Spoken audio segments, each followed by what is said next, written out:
शिव की आराधना की आपके मन में माता सुकन्या के प्रति और मन का संचार हुआ और मैं प्रकट हो गया। बताएं श्री, अब मेरे लिए क्या आज्ञा है? स्वामी, आपको शिवाराधना करते समय मुझे मोह भाव से नहीं देखना चाहिए था। इसका परिणाम शुभ तो नहीं, अनिष्टकारी ही हो सकता है।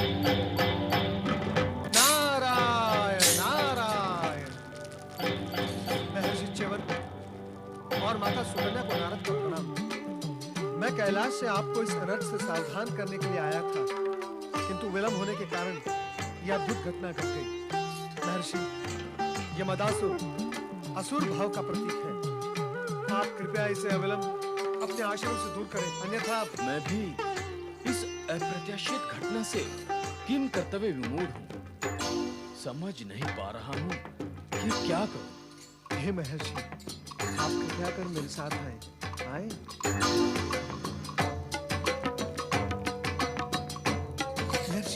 महर्षि, आप इसे अविलंब गुरु शुक्राचार्य के पास भेज दें। वे ही इसे इसके अनुरूप निर्देश करेंगे। आपसे एक भूल तो हो ही गई है। अब आप इसे अपने आश्रम में रखकर दूसरी भूल न कर बैठना, अन्यथा इसके कुप्रभाव से आप भूल पर भूल करते ही रहेंगे। महर्षि, आप मेरे जनक हैं, पिता हैं आप मेरे, मैं आपका दृष्टिपुत्र हूं। आप ही मुझे आज्ञा दो कि अब मैं क्या करूं। पुत्र मदासुर, तुम्हारे और हमारे हित में यही उचित होगा कि तुम दैत्य गुरु शुक्राचार्य की सेवा में जाओ। वे ही समुचित ढंग से तुम्हारा मार्गदर्शन करेंगे। उन्हीं के आदेशानुसार तुम्हें आचरण करना होगा। जैसी आपकी आज्ञा पितावर। लगता है मुनिवर आप देवर्षि के साथ ही पधारे हैं। आप हमारे सम्माननीय अतिथि हैं। यदि हमसे कोई भूल हुई हो तो हमें क्षमा करें। नहीं माता, नहीं, आप व्यर्थ ही संकोच न करें। नारायण नारायण। माता सुकन्या, हम आप दोनों के दर्शन पाकर कृतार्थ हुए हैं। अब आप हमें आज्ञा दें।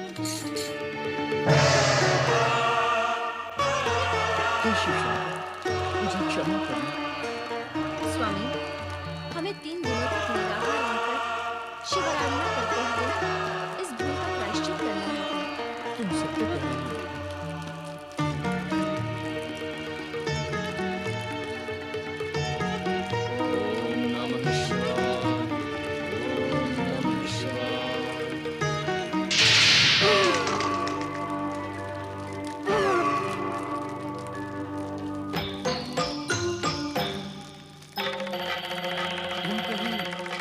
स्थान पर तुम स्थान पर पहुंचे हो, किंतु जब तक तुम अपना परिचय नहीं दोगे, हम तुम्हें दिखाई नहीं देंगे। मैं का दृष्टिपुत्र, उन्होंने ही मुझे आपकी सेवा में भेजा है। च्यवन ऋषि, च्यवन ऋषि से हमारा क्या संबंध? ना सही, किंतु मदासुर से तो आपको संबंध स्थापित करना ही होगा दैत्य गुरु, क्योंकि ये आपकी शरण में आया है। हमें अपनी दिव्य दृष्टि से देखने दो, ये सत्य क्या है? ओम नमः शिवाय, ओम नमः शिवाय। वे दोनों तुम्हें उत्पन्न करने का प्रायश्चित कर रहे हैं। इसका स्पष्ट अर्थ यह है कि तुम्हें शिवाराधना करने से कोई लाभ नहीं। तुम माता शक्ति की आराधना करो। वे तुम पर प्रसन्न होकर सफलता का वरदान देंगे। मुझे अपने चरणों में शरण दीजिए गुरुदेव, मुझे असुर धर्म की शिक्षा दीजिए। नहीं, कदा भी नहीं। तुम च्यवन के समान हमारे मन में भी विकार उत्पन्न कर सकते हो। हम दैत्य गुरु हैं। दैत्य वस्तु तो वैसे ही विकृत होते हैं। उनका गुरु भी विकारग्रस्त हो गया तो असुर विकृति किस सीमा और खाड़ी तक पहुंच जाएंगे, कौन कह सकता है। इसलिए माता की आराधना करने से पूर्व तुम अपने आप को शुद्ध करो, फिर हमारे पास आओ। जैसी आपकी आज्ञा गुरुदेव। आत्मशुद्धि के पश्चात माँ की आराधना का फल इसे अवश्य मिलेगा। अष्टभुजाधारिण्यै नमः। ॐ ऐं ह्रीं क्लीं अष्टभुजाधारिण्यै नमः। ॐ ऐं ह्रीं क्लीं अष्टभुजाधारिण्यै नमः। ॐ ऐं ह्रीं क्लीं अष्टभुजाधारिण्यै। मदासुर देवी आराधना में संलग्न हो गया। वो वरदान का इच्छुक था। सोच रहा हूँ मित्र पर्वत, श्री गणेश के दर्शन के लिए चलें अथवा ना चलें। ऐसा सोचने का कारण?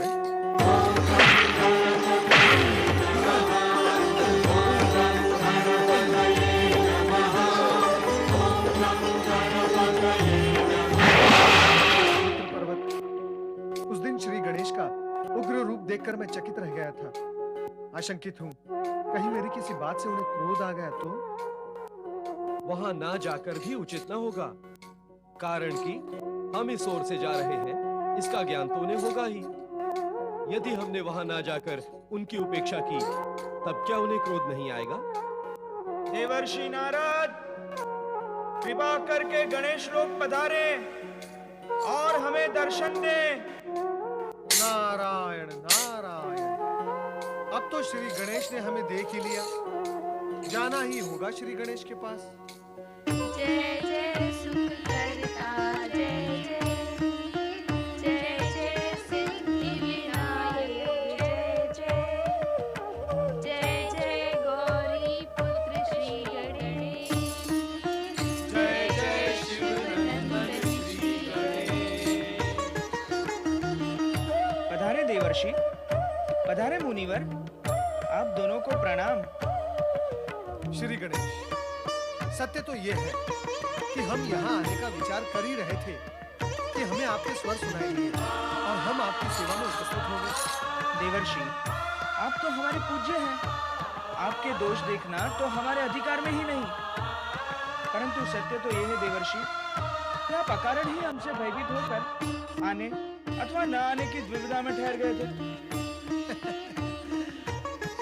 श्री गणेश, स्थिति कुछ इस प्रकार थी कि नहीं देवर्षि, मुझे स्पष्टीकरण देने की क्या आवश्यकता है? मैं तो आपसे बहुत छोटा हूँ और क्षमा याचक भी, यदि कुछ अनुचित कहा हो तो। देवर्षि, आजकल आपके मन में आपके बाल सखा पर्वत मुनि पर अत्यधिक प्रेम उमड़ गया है, हा? इसलिए सदा इन्हें अपने साथ रखने लगे हैं। नहीं गजानन, वस्तु स्थिति ऐसी नहीं है।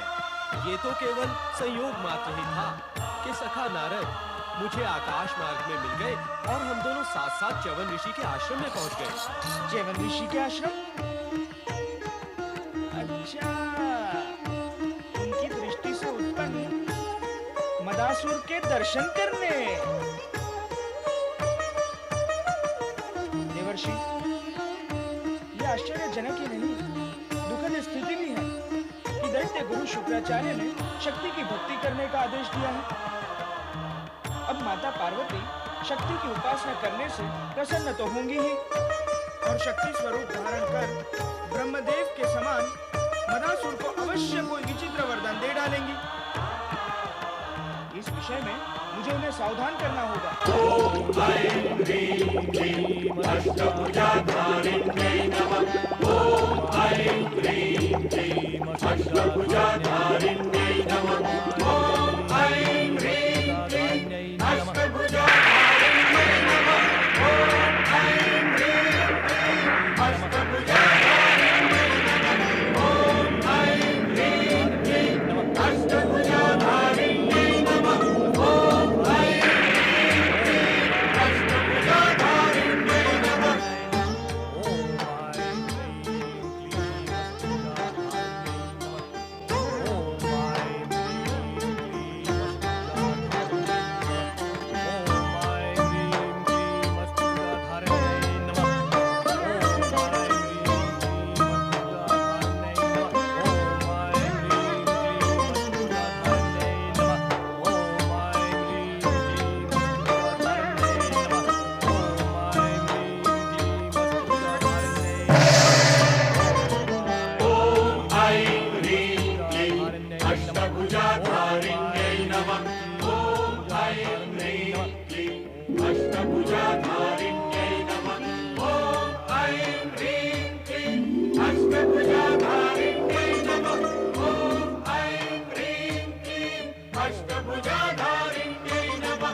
माता पार्वती की जय, माता शक्ति की जय। प्रणाम माता। सदा सुखी रहो गणेश। तुम्हारे प्रभाव और भक्ति में निरंतर वृद्धि हो। तुम्हारा यश दिग दिगंत तक प्रसारित हो। आपका आशीर्वाद ही मेरी शक्ति है माता। किंतु इस समय मैं अपनी शक्ति स्वरूपा माता को सावधान करने आया हूँ। सावधान करने आए हो? मुझे? किस लिए? मदासुर के लिए। वो च्यवन ऋषि के मानसिक विकार से उत्पन्न हुआ एक नीच असुर है।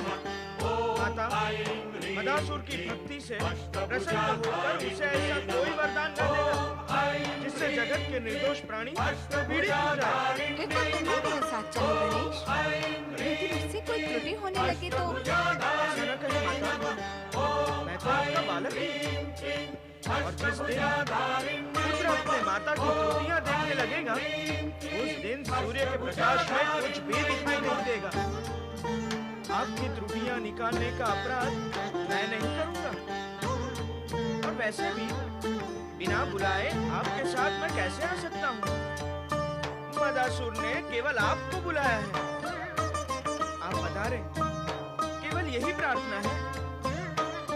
सचेत रहकर वरदान दे। प्रणाम माता।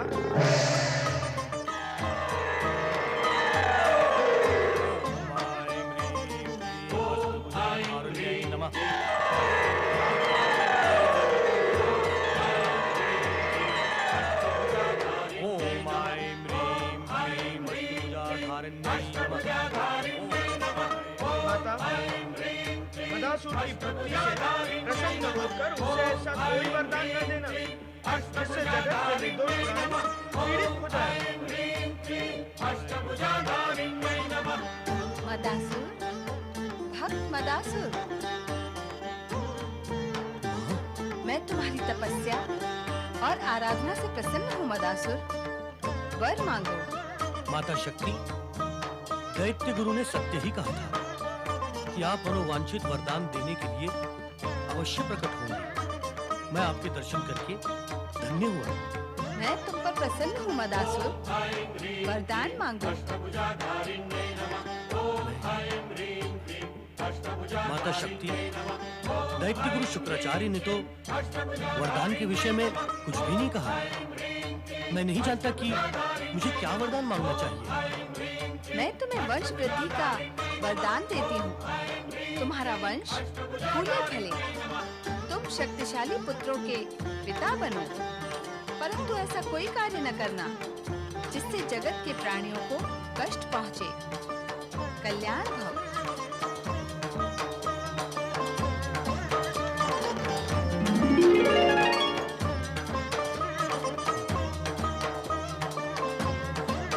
चलो दैत्य गुरु शुक्राचार्य के पास। ओम ऐं ह्रीं क्लीं चामुंडायै विच्चे स्वाहा। ओम ह्रीं श्रीं शं शक्ति स्वरूपिण्यै स्वाहा। ओम ह्रीं श्रीं शुं शिवप्रियायै स्वाहा।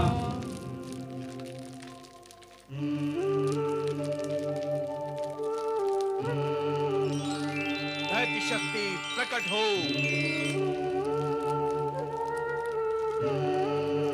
प्रतीत होता है भगवान शिव मुझ पर प्रसन्न नहीं है। उन्होंने दैत्यों की उत्पत्ति पर प्रतिबंध लगा दिया है। प्रणाम दैत्य गुरु। मदासुर, तुमने अपने तपोबल से देवी शक्ति को प्रसन्न किया। हाँ गुरुदेव, वे मुझ पर प्रसन्न होकर वे प्रकट हुई। वे जब प्रसन्न हुई तो तुमने उनसे दैत्यों की उत्कर्ष और त्रिलोक विजय का वरदान मांगा। मौन क्यों खड़ा है मूर्ख, बोलता क्यों नहीं? आपने मुझे वरदान मांगने के लिए तो कहा ही नहीं था, केवल देवी आराधना करके शुद्ध होने के लिए कहा था। तू मूर्ख ही नहीं, महामूर्ख है। असुरों में केवल शारीरिक बल होता है, बुद्धि बल तो होता ही नहीं। और बुद्धि की शक्ति सदा ही शरीर की शक्ति से अधिक शक्तिशाली होती है। तो अब मैं क्या करूं दैत्य गुरु? मेरे सिर पर अपना सिर फोड़, फोड़ अपना सिर। अब तो कुछ नहीं कर सकता है। अब जो करना है मैं ही करूंगा। अरे तू तो इतना बुद्धिहीन है कि ये भी नहीं जानता तपस्या की जाती है वरदान प्राप्त करने के लिए। तुमने तप किया, देवी प्रकट हुई, फिर भी तुम बिना वरदान प्राप्त किए लौट आए। नहीं दैत्य गुरु, वरदान लेकर आया हूं। अरे तो बुद्धि के बैरी, बोलता क्यों नहीं? क्या वरदान लेकर आया है? माता ने वंश वृद्धि का वरदान दिया, शक्तिशाली पुत्रों के पिता होने का वरदान दिया और कहा ऐसा कोई कार्य नहीं करना जिससे जगत के प्राणियों को कष्ट पहुंचे। अरे कर्महीन, ये भी कोई वरदान हुआ? असुरों की वंश वृद्धि तो बिना वरदान के भी होती रहती है। वंश वृद्धि भी कोई वरदान हुआ? अरे अज्ञानी, ये अभिशाप है, अभिशाप। अधिक वंश वृद्धि से बड़ा अभिशाप इस धरती पर अन्य कोई नहीं। तो मैं वंश वृद्धि का वरदान देवी माता को लौटा दूंगा और ऐसा कोई भी कार्य नहीं करूंगा जिससे जगत के प्राणियों को कष्ट पहुंचे। तो मूर्ख है मदासुर, तू कहीं का नहीं रहा। अरे बुद्धिहीन, असुरों का तो कार्य ही है जगत के प्राणियों को दुख देना। यदि तुम उन पर दया करोगे, करुणा दिखाओगे, तो तुम असुर कहां रह जाओगे? तुम तो देवता बन जाओगे, देवता।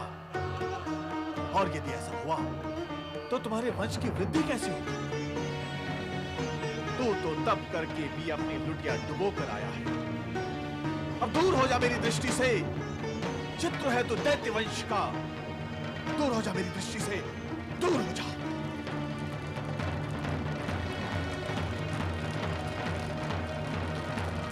रुक जा मूर्ख, जा कहां रहा है? देवी मां ने तुझे शक्तिशाली पुत्रों का पिता होने का वरदान भी दिया है। अब तो ऐसे पुत्र उत्पन्न कर जो तीनों लोकों में राज करे।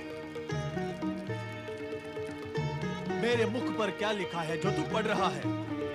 जैसा मैंने कहा वैसा कर। किसी सुंदरी को अपनी माया से मोहित करके उससे विवाह कर। बिना विवाह के तू कैसे उत्पन्न करेगा पुत्रों को? सुंदरी को मैं कहां ढूंढूं दैत्य गुरु? यहाँ यहाँ यहाँ सुंदरियों का भंडार है।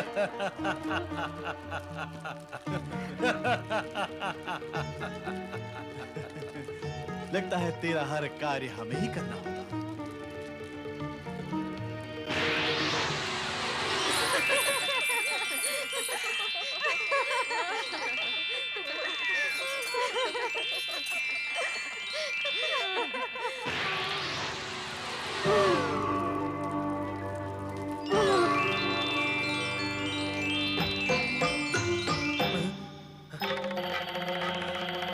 जाओ मदासुर। राजा पुष्पसेन के राज उद्यान में राजकुमारी तिलोत्तमा किसी सुंदर पुरुष के प्रेम का प्रतिदान लेने के लिए तत्पर है। तू मदासुर है, श्रृंगार रस तुझ में कूट कूट कर भरा है। तिलोत्तमा को अपने हाव भाव से प्रसन्न करके उसे विवाह के लिए विवश कर। जा, हमारा आशीर्वाद तुम्हारे साथ है। राम दत्त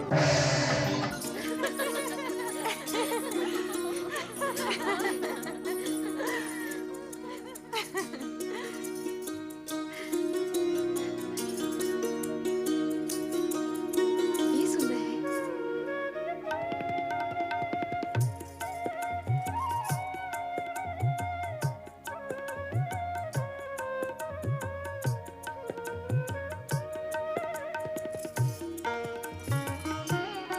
सुंदर, अति सुंदर।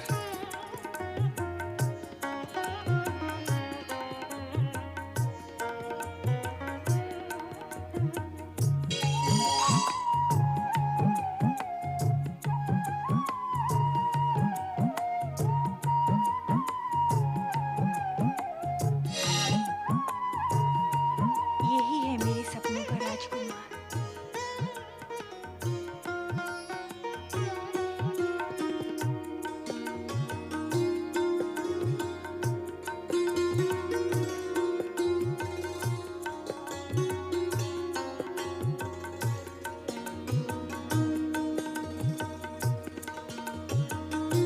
मुझसे विवाह करोगी सुंदरी, चंद्रमुखी?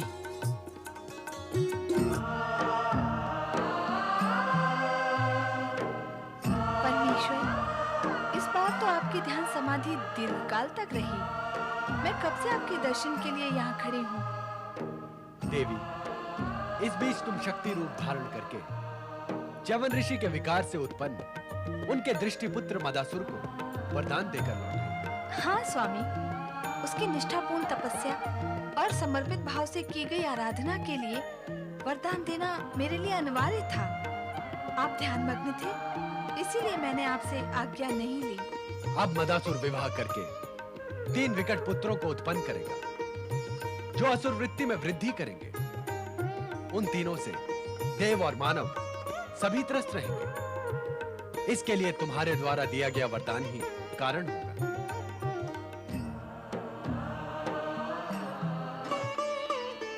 महाराज पुष्पसेन की जय हो।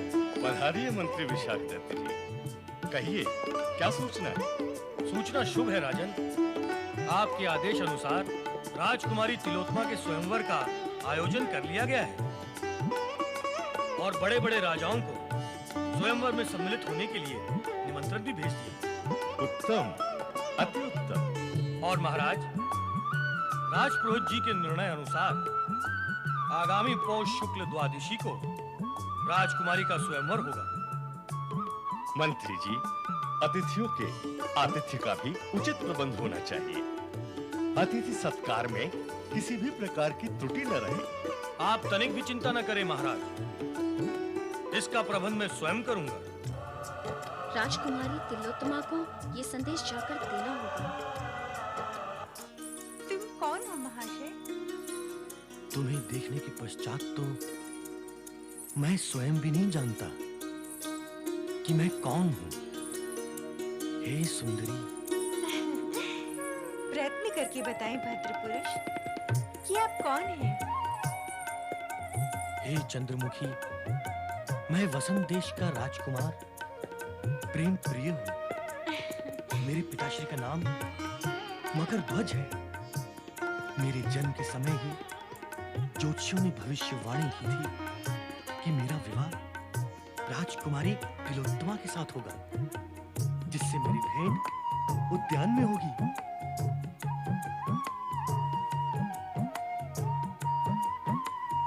तुम मेरे सपनों की राजकुमार हो। कल रात ही मैंने तुम्हें स्वप्न में देखा था और आज ही तुम मुझे मिल गए। राजकुमारी जी, राजकुमारी जी, राजकुमारी जी। हाँफते हाँफते तेरा तो बुरा हाल है सुदत्ता। तू पहले सांस ले ले, फिर कह जो कहना है। शीघ्र शीघ्र शीघ्र कहना है। तो फिर कह जो कहना है। राजकुमारी जी, आपके पिता महाराजा पुष्पसेन ने आपके स्वयंवर की घोषणा कर दी है। आगामी पौष शुक्ल पक्ष की द्वादशी को आपका स्वयंवर होगा। अब क्या होगा?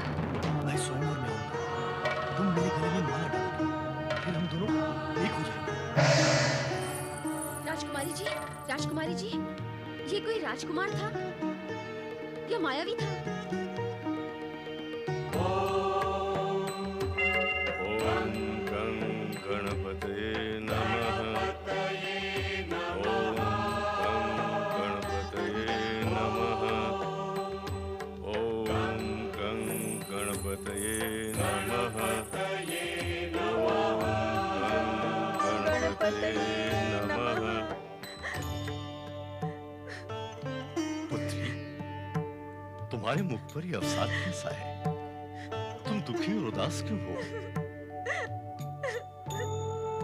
पुत्री, अपने दुख का कारण बताओ।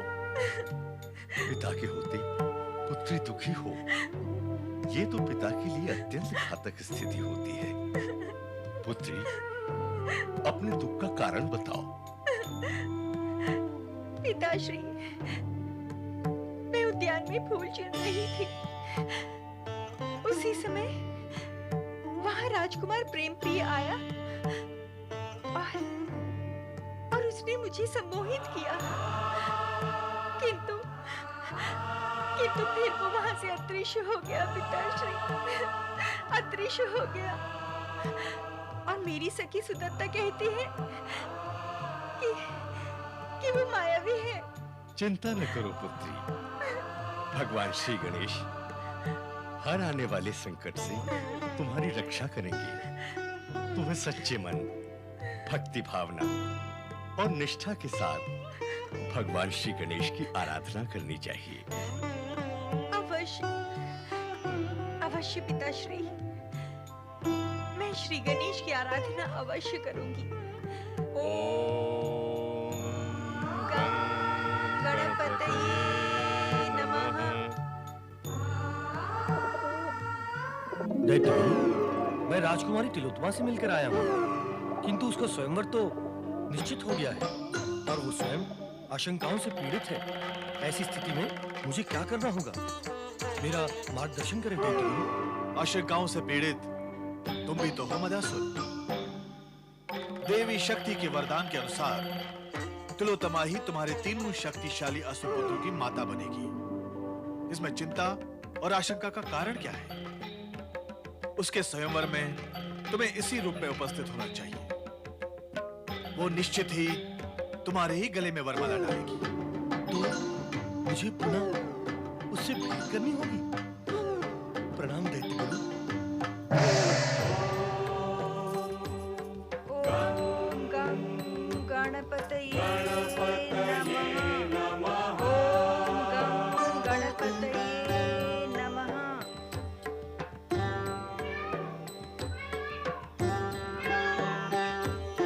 राजकुमारी तिलोत्तमा, कहाँ हो तुम? राजकुमारी तिलोत्तमा, तुम आ गए हैं। ओम गं गणपतये नमः। ओम गं गणपतये नमः। ओम गं गणपतये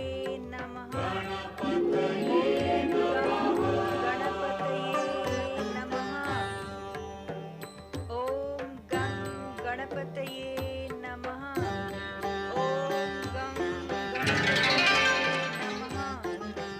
तिलोत्तमा, प्रभु श्री गणेश, मैं आपकी शरण में हूँ प्रभु। मेरी रक्षा करें भगवान, मेरी रक्षा करें। चिंता न करो तिलोत्तमा, हम सदा तुम्हारी रक्षा करेंगे।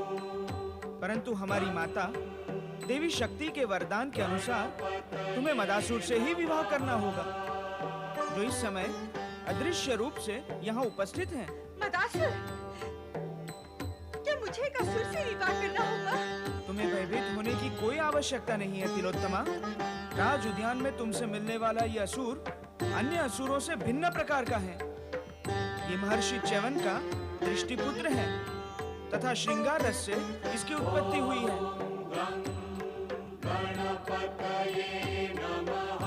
तुम हमसे अदृश्य नहीं रह सकते मदासुर। हम तुम्हें सावधान करते हैं, तिलोत्तमा को कभी किसी प्रकार का कष्ट न देना, ना ही इसका अहित करना, अन्यथा हमारा क्रोध प्रलय बनकर तुम पर टूटेगा। मैं ऐसा ही करूंगा श्री गणेश। मैं तिलोत्तमा को हृदय समर्पित कर चुका हूँ। मैं इसे सदा सुखी रखूंगा, इसे कभी कष्ट नहीं दूंगा। तिलोत्तमा, अब तुम निर्भय होकर स्वयंवर में मदासुर को, जो राजकुमार प्रेम प्रिय के नाम से स्वयंवर में उपस्थित होगा, अपने पति के रूप में वरण करना। माता शक्ति के वरदान के अनुसार यह अनिवार्य भी है। हम माता के वरदान में कोई हस्तक्षेप नहीं कर सकते, परंतु विश्वास रखो, हम सदा तुम्हारी सहायता करेंगे।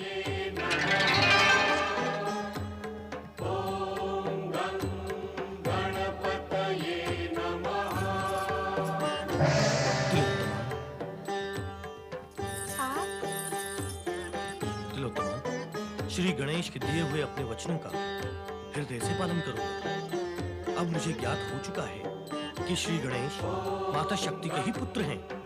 अब मैं ऐसा कोई भी कार्य नहीं करूंगा जिससे वे रुष्ट हों।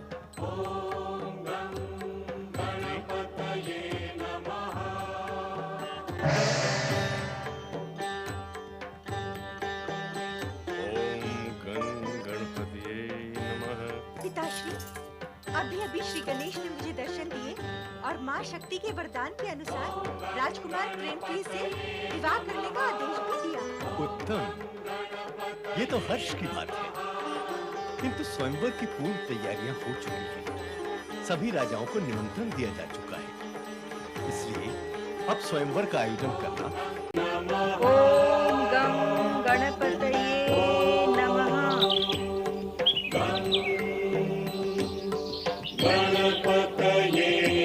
राजकुमारी तिलोत्तमा, कहाँ हो तुम? राजकुमारी तिलोत्तमा, हम आ गए हैं। ओम गणपतये नमः।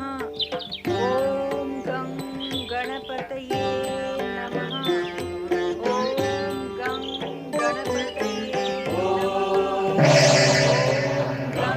गणपतये नमः।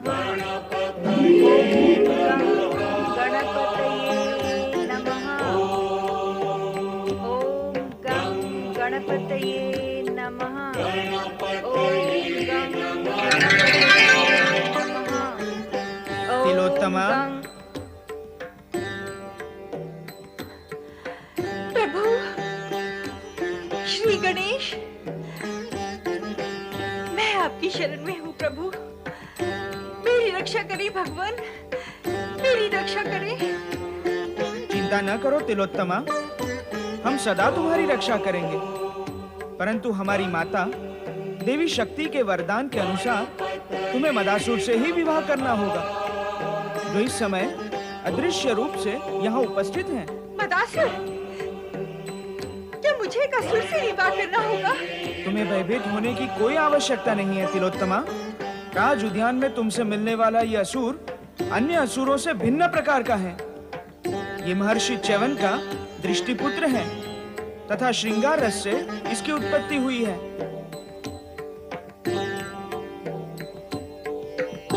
तुम हमसे अदृश्य नहीं रह सकते मदासुर। हम तुम्हें सावधान करते हैं, तिलोत्तमा को कभी किसी प्रकार का कष्ट न देना, ना ही इसका अहित करना, अन्यथा हमारा क्रोध प्रलय बनकर तुम पर टूटेगा। मैं ऐसा ही करूंगा श्री गणेश। मैं तिलोत्तमा को हृदय समर्पित कर चुका हूँ। मैं इसे सदा सुखी रखूंगा, इसे कभी कष्ट नहीं दूंगा। तिलोत्तमा, अब तुम निर्भय होकर स्वयंवर में मदासुर को, जो राजकुमार प्रेम प्रिय के नाम से स्वयंवर में उपस्थित होगा, अपने पति के रूप में वरण करना। माता शक्ति के वरदान के अनुसार यह अनिवार्य भी है। हम माता के वरदान में कोई हस्तक्षेप नहीं कर सकते, परंतु विश्वास रखो, हम सदा तुम्हारी सहायता करेंगे।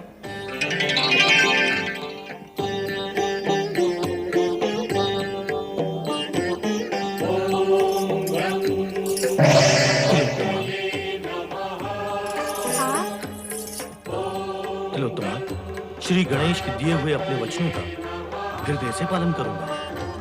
अब मुझे ज्ञात हो चुका है कि श्री गणेश माता शक्ति के ही पुत्र हैं। अब मैं ऐसा कोई भी कार्य नहीं करूंगा जिससे वे रुष्ट हों। पुत्री,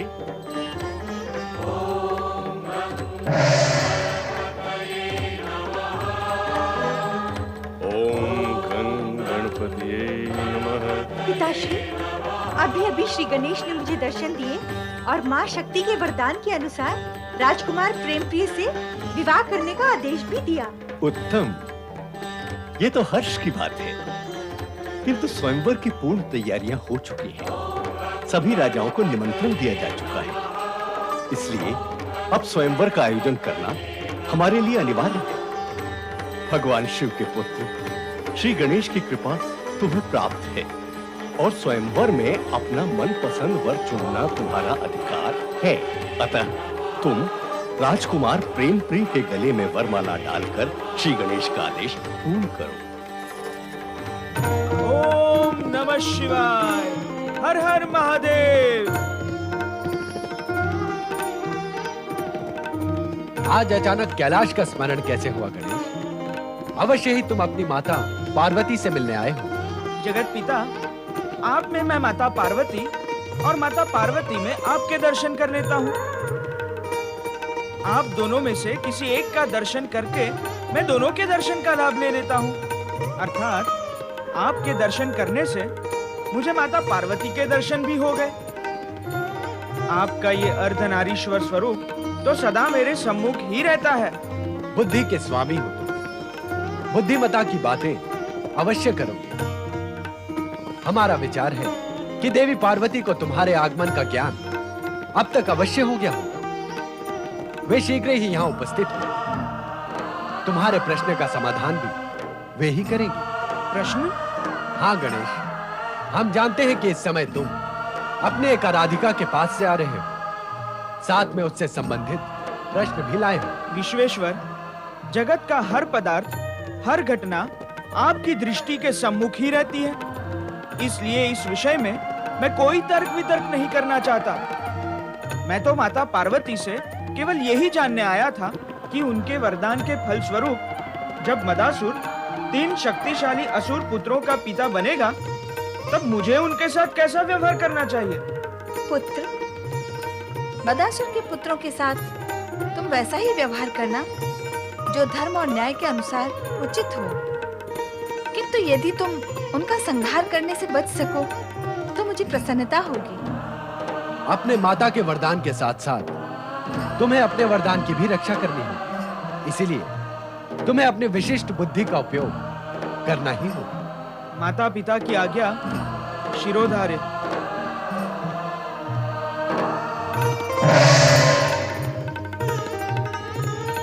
देवी, तुम चिंतित ना हो। पुत्र गणेश जो भी कार्य करेगा उससे मदासुर का अहित अमंगल नहीं, अपितु मंगल ही मंगल होगा। राजकुमारी तिलोत्तमा पधार रही है।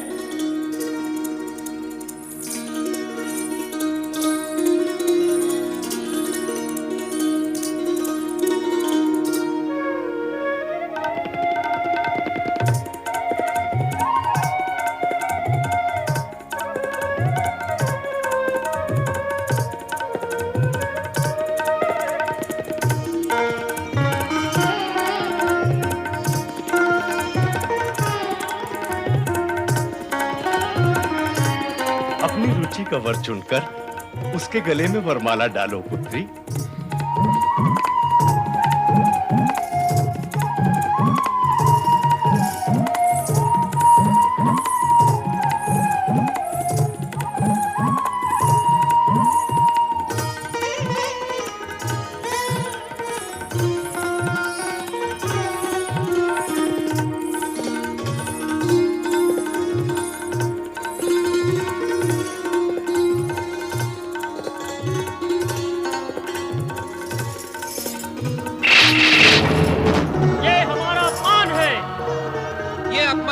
कभी सहन नहीं करेंगे।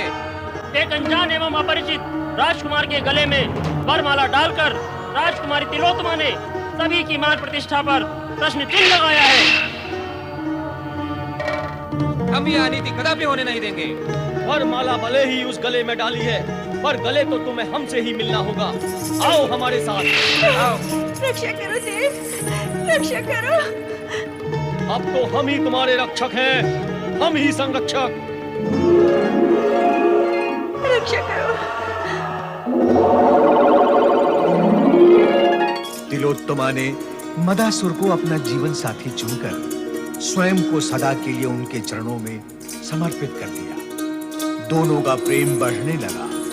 ऐसा प्रतीत होता जैसे नभ जल थल में उनके प्रेम की सुगंध फैल गई हो। समय के साथ साथ राजकुमारी तिलोत्तमा ने 3 पुत्रों को जन्म दिया, धनासुर, लोलुपासुर और विलासासुर।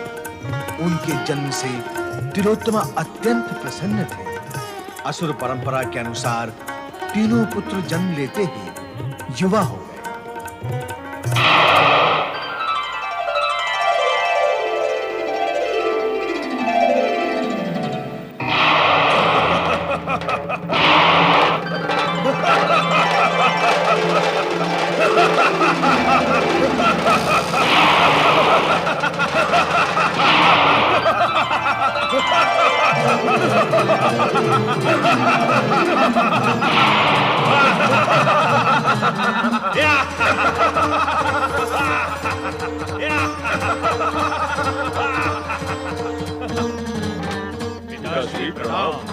पुत्र धनासुर, लोलुपासुर, विलासासुर। मेरे प्रिय पुत्रों, माता श्री प्रणाम। विलासासुर, लोलुपासुर, पुत्र धनासुर।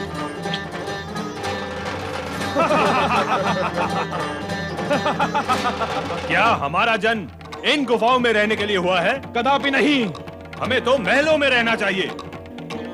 यहाँ वन में सूखे पत्तों, झाड़ियों और वृक्षों के अतिरिक्त और कुछ भी नहीं। विलासासुर, सुंदरियों के बिना तो जीवन ही व्यर्थ है। हमें सुंदरियों को ढूंढ निकालना चाहिए। उनकी प्राप्ति के उपरांत यदि हमने स्वर्ण और रत्नों की कोई चमक नहीं देखी तो इन आंखों का क्या लाभ? धनासुर, मैं तुमसे और लोलुपासुर से सहमत हूँ। हमें महल, सुंदरियां तथा स्वर्ण रत्न आदि की प्राप्ति के लिए शक्ति का प्रयोग करना होगा। हाँ विलासासुर, बल प्रयोग करके ही हम अपार संपत्ति संचित कर सकते हैं। यदि सुख प्राप्ति के लिए हमें शक्ति का ही प्रयोग करना है तो अब विलंब क्यों? आप सुन रहे हैं स्वामी? हमारे पुत्रों के विचार किस दिशा में जा रहे हैं? भैया विलासासुर, हमें जो भी करना है शीघ्र कर लेना चाहिए।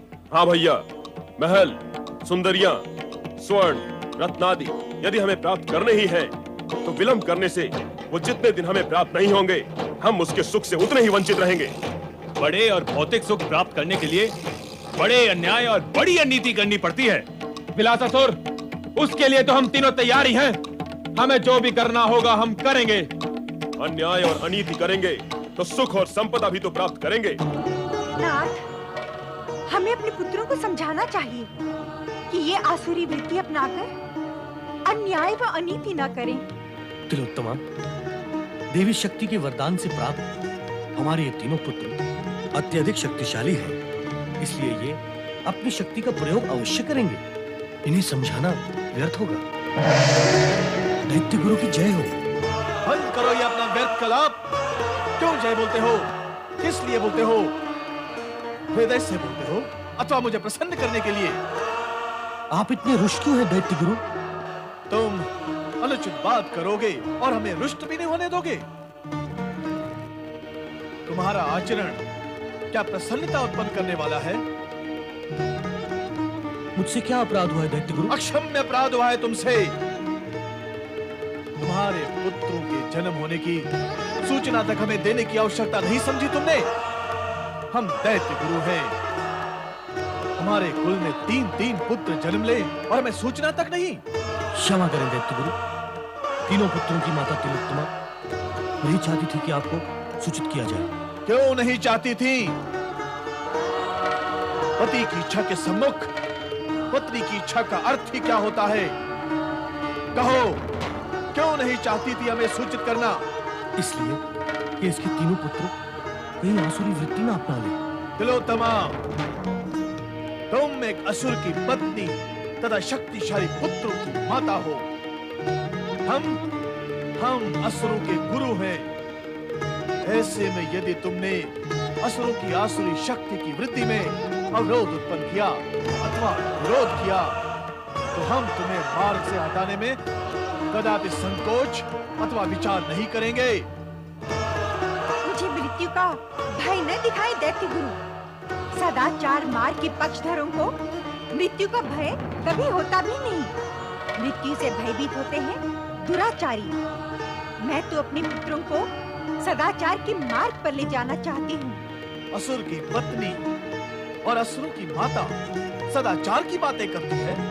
दुराचारी तो असुरगण और देवगण में भी होते हैं, तो फिर क्या असुरों में सदाचारी नहीं हो सकते? मैं तो अपने पुत्रों को सदाचारी ही बनाऊंगी। मैंने अपने आराध्य श्री गणेश को वचन दिया है। ऐसा कदापि नहीं हो सकता, कदापि नहीं हो सकता। हम तुम्हारे तीनों पुत्रों को ऐसी आसुरी शक्ति से पूर्ण करेंगे जिसके चमत्कार को देखकर जगत चकित हो जाएगा। तुमने अपने निर्बल विचारों से मदासुर को तो कायर बना ही दिया है, किंतु तुम्हारे ये तीनों पुत्र तुम्हारे प्रभाव में नहीं आएंगे। ये तीनों स्वर्ग, पृथ्वी और पाताल में दैत्य शक्ति की ध्वजा फहराएंगे, ध्वजा फहराएंगे।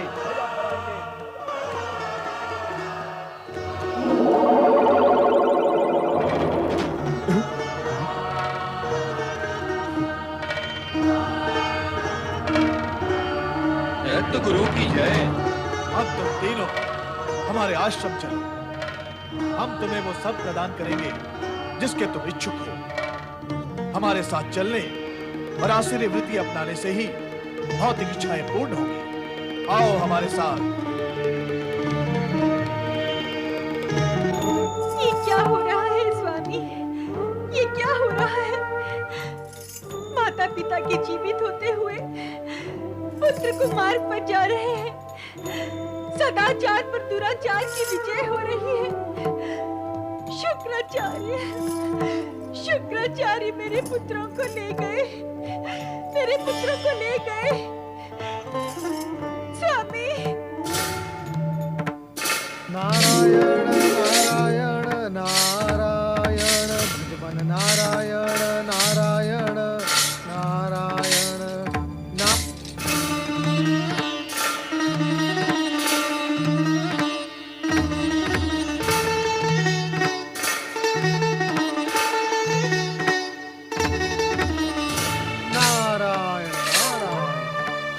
अत्याचार, अनाचार, पापाचार और दुराचार के भंडार अब और भरेंगे। रह गया शिष्टाचार, तो चलो नारद वो भी कर लो। नारायण नारायण। प्रणाम दैत्य गुरु। क्या आप मेरे प्रणाम का उत्तर नहीं देंगे दैत्य गुरु? ना दें, मैं बुरा नहीं मानूंगा, क्योंकि मैं ये जानता हूं कि आप केवल दैत्य नहीं, दैत्य गुरु हैं, जो सदाचार की नहीं दुराचार की शिक्षा देते हैं, और जो अपने शिष्यों को दुराचारी होने की शिक्षा देते हो। वो सदाचार, शिष्टाचार मतलब क्या है जाने। क्रोध ना करें। क्रोध करने से सत्य का आकार छोटा तो नहीं होता ना दैत्य गुरु। और फिर क्रोध करने पर शरीर में रक्त का प्रवाह नीचे की ओर से ऊपर की ओर जाने लगता है, और ऐसा होने पर मृत्यु का संकट घिराता है। तात्पर्य, आप शांत रहें और शरीर में रक्त के प्रवाह को नीचे की ओर से ऊपर की ओर जाने से रोकें। नीति रीति तो यही कहती है कि केवल चरित्र को ही ऊपर की ओर जाने देना चाहिए, जिससे केवल स्वयं के जीवन में ही नहीं संपूर्ण जगत में आनंद व्याप्त रहता है। तुम मुझे शिक्षा देने आए हो? यदि आप लाभ उठा सके तो ये आपका सौभाग्य होगा, किंतु ऐसा होगा नहीं, क्योंकि आपके भाग्य में सौभाग्य है ही नहीं। नारायण नारायण, मैं तो केवल ये पूछ रहा था कि तीनों को आप ले कहाँ जा रहे हैं? सदा ही सदाचार और चरित्र का शंख फूंकने वाले नारद, तुम्हें यह सुनकर प्रसन्नता नहीं होगी कि मैं इन तीनों को आसुरी वृत्तियों और शक्तियों से पूर्ण करने ले जा रहा हूँ। निश्चित ही मुझे प्रसन्नता नहीं, पीड़ा हुई ये जानकर। बेचारे आपका मार्गदर्शन पाकर अंत में उसी प्रकार मारे जाएंगे जिस प्रकार आपके अन्य शिष्य मारे गए हैं। नारायण नारायण। वास्तव में आपको मुझे अत्यंत संक्षेप में अत्यंत सटीक उत्तर दे देना चाहिए था कि आप इन तीनों को मृत्यु के मुख में प्रवेश करने की शिक्षा देने ले जा रहे हैं, है ना? नहीं नारद, इस बार ऐसा नहीं होगा। क्यों क्यों क्यों क्यों नहीं होगा? क्या इस बार प्रकृति के नियम और विधि के विधान को आप बदल डालेंगे? क्या पुष्पों से दुर्गंध और कीचड़ से सुगंध आने लगेगी? हाथी उड़ने लगेंगे और मछलियां चलने लगेगी? वाह वाह वाह वाह वाह। अरे ऐसे को वैसे करने का सामर्थ्य तो स्वयं विधाता में भी नहीं है, फिर आप ऐसे को वैसा कैसे कर सकते हैं? जगत देखेगा कि हम क्या करेंगे। असुरों ने दीर्घकाल से स्वर्ग पर राज्य नहीं किया, पृथ्वी लोक पर भी देवताओं के पक्षधर निश्चित हैं। पाताल लोक भी सूना पड़ा है। मदासुर के ये तीनों पुत्र अपनी असीम शक्ति से तीनों लोकों पर साम्राज्य स्थापित करेंगे। और कुछ पूछना चाहते हो नारद? नारायण नारायण। अब तो बिना पूछे ही भविष्य का संपूर्ण चित्र साकार और दृश्यमान होने लगा है। आप तो अपने कर्तव्य पथ पर चल पड़े हैं, किंतु इतना न भूलें कि इन तीनों की माता श्री गणेश की आराधिका है। इनके जीवन से इनके माता पिता निकल चुके हैं। अब केवल मैं ही इनके जीवन का सर्वे सर्वा हूँ। हाँ हाँ, फिर तो इन तीनों के जीवन में कष्ट और मृत्यु के भय का भार बढ़ ही जाएगा। इनके नहीं, इनके माता पिता के जीवन में यदि उन्होंने इनके और हमारे बीच में आने की चेष्टा की तो हम उन्हें नष्ट कर देंगे। नहीं नहीं, आप तो केवल इन्हें नष्ट करने की चेष्टा करें बस। हम दैत्य शक्ति की ध्वजा फहरा कर ही रहेंगे। तुम्हारे इस प्रलाप का हम पर कोई प्रभाव नहीं पड़ेगा। दैत्य गुरु, ये तो संपूर्ण जगत जानता है कि श्याम वर्ण पर दूसरा रंग चढ़ता ही नहीं। तो करते रहो प्रलाप।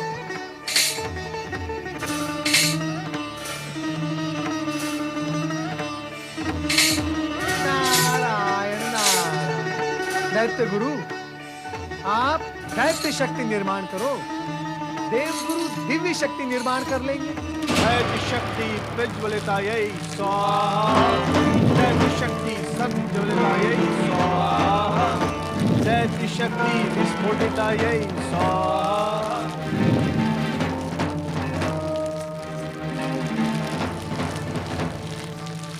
दैत्य शक्ति विजयी भव।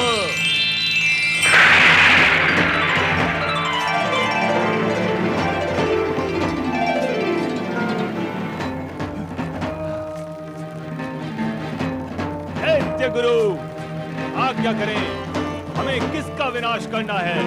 दैत्य गुरु, हमें किसे नष्ट करना है? दैत्य गुरु, हमें कहाँ विस्फोट करना है? तुम स्वर्ग लोक पर आक्रमण करके देवताओं को वहां से भगाओगे, और मैं? तुम पृथ्वी के एक छत्र सम्राट बनोगे। और मुझे क्या करना होगा दैत्य गुरु? तुम पाताल लोक जाकर दैत्य द्रोही नागों को नष्ट करके वहां दैत्य ध्वजा फहराओगे। अब तुम तीनों दैत्य शक्ति की विशेषताओं से पूर्ण हो चुके हो। तुम एक संकेत से असंख्य असुर सैनिकों को उत्पन्न कर सकते हो।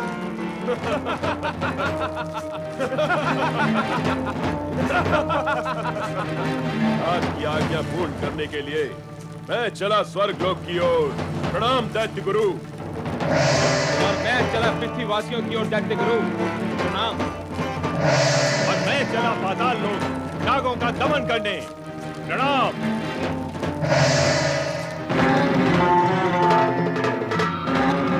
दैत्य गुरु की जय हो।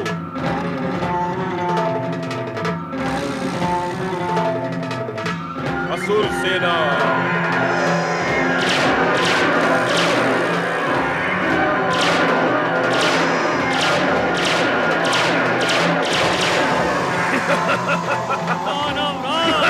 महाबली धनासुर की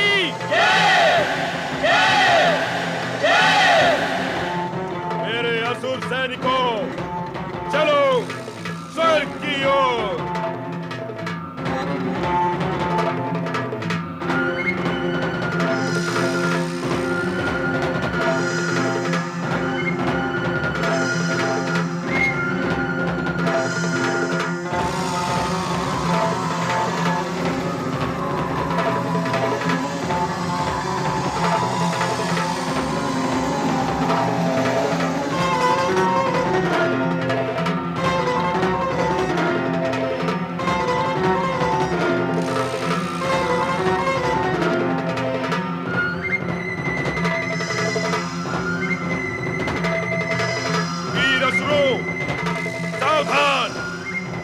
देवराज देव सेना के साथ आ रहा है। आते ही उन्हें मृत्यु के घाट उतार दो।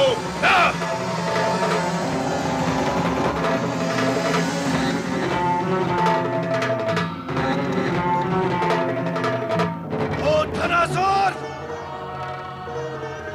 यदि जीवन चाहता है तो विचार कर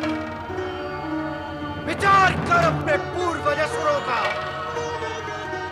कार का सुर से लेकर वृत्रासुर तक जिसने भी स्वर्ग पर आक्रमण किया, वे सभी मृत्यु के घाट पर तेरी राह देख रहे हैं।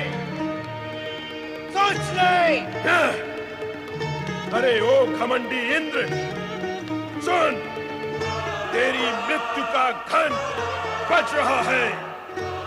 मैं आज तेरे टुकड़े टुकड़े करके सदा सदा के लिए धरती में गाड़ दूंगा।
हो। नहीं, तुम ऐसा नहीं कर सकते मेरे साथ।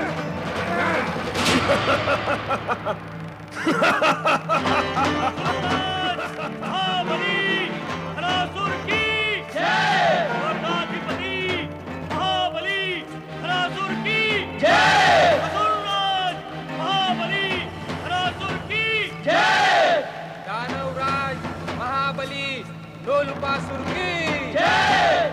पृथ्वी सम्राट लोलुपासुर की जय। मैं लोलुपासुर पृथ्वी का एकमात्र सम्राट हूँ।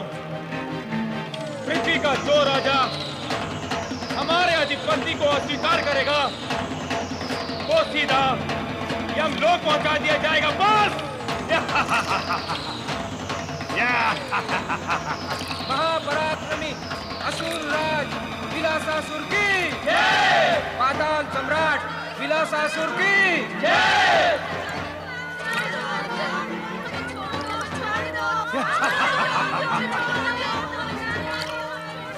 इन सभी को हमारे महल में पहुंचा दो, वहां ये हमारी सेवा करेंगे।